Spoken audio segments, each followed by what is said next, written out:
উচাটন মন ঘরে রয়ে না পিয়া মোর। প্রিয়ার ভালোবাসার টানে তার উচাটন মন রয়নি ঘরে, ছুটে গেছেন দূর দ্বীপবাসিনীর কাছে। প্রিয়ার খোঁপায় পড়িয়েছেন তারার ফুল, রেখে গেছেন লাল টুকটুক বউয়ের আলতা পায়ের চিহ্ন, বাজিয়েছেন মধুর বাঁশরি। মধুর বাঁশরি বাজে বাজে। নজরুল বাংলা সাহিত্যের এমন এক কবি যার বিচরণ নেই এমন ক্ষেত্র খুঁজে পাওয়া মুশকিল। অগ্নিবীণা, সঞ্চিতা, বিষের বাঁশি ও কুহেলিকার রচয়িতা সেই দুখুমিয়ার আজ জন্মজয়ন্তী। ভোর থেকেই ফুলে ফুলে ভরে ওঠে তার সমাধি। শ্রদ্ধা জানায় কবির পরিবার সহ নানা সামাজিক সাংস্কৃতিক সংগঠন। জন্মদিনে সরকারি ছুটির আবেদন নজরুল পরিবারের।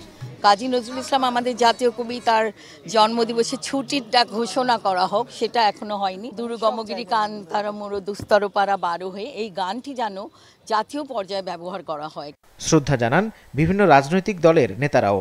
আওয়ামী লীগের পক্ষ থেকে শ্রদ্ধা জানান দলটির সাধারণ সম্পাদক ওবায়দুল কাদের। বিএনপির পক্ষ থেকেও জানানো হয় শ্রদ্ধা। রাজনৈতিক ইস্যুতে দুপক্ষই দেয় পাল্টাপাল্টি বক্তব্য।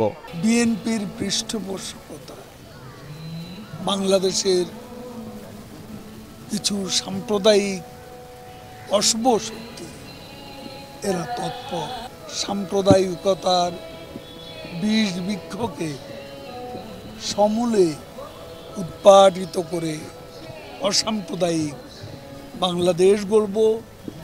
সেটাই হবে নজরুলের প্রতি আমাদের শ্রদ্ধাঞ্জলি নিবেদনের সার্থকতা। আজও আমরা গণতন্ত্র হারা, অধিকার হারা। নজরুল এই উপমহাদেশে প্রথম স্বাধীনতার মন্ত্র তার কণ্ঠ থেকে উচ্চারিত হয়েছিল বলেই তাকে কারাগারে নিয়ে যাওয়া হয়েছিল। তাই প্রতিটি মুহূর্তে, প্রতিটি ক্ষণে নজরুলের কবিতা, গান, তার সমস্ত সাহিত্য সৃষ্টি আমাদেরকে উদ্বুদ্ধ করছে। আজকের বিদ্যমান এই যে রাজনৈতিক পরিস্থিতি, সেই পরিস্থিতিতে আমাদেরকে প্রতিবাদ করতে। জাতীয় কবির জন্মজয়ন্তী উপলক্ষে তাকে শ্রদ্ধা জানিয়ে দেশব্যাপী চলছে নানা আয়োজন। মাহমুদ কমল, মাছরাঙা সংবাদ, ঢাকা।